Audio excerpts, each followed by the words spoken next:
இயேசு கிறிஸ்துவும் நானும். இன்றைய வேத வசனம் யாத்திராகமம் 10:22.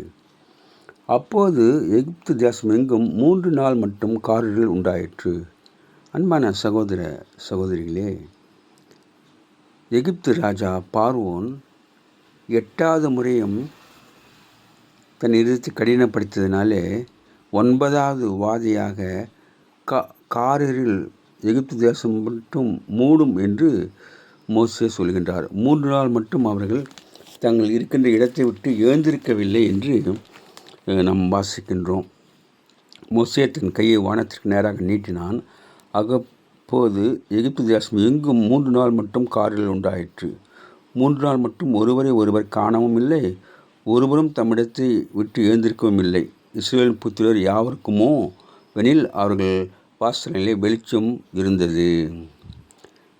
பார்வோன் மிகவும் பிடிவாதமாக இருந்ததுமன்றி ஏமாற்றி கொண்டிருந்ததால் இம்முறையும் தேவன் பார்வோனுக்கு அறிவிக்காமல் இருளில் எகிப்து தேசத்தை மூடும்படி செய்தார்.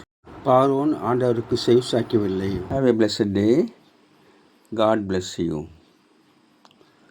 Give your heart to God, your hand to man. Live in God's word, live on our knees. Thanks for watching. Like, share, subscribe.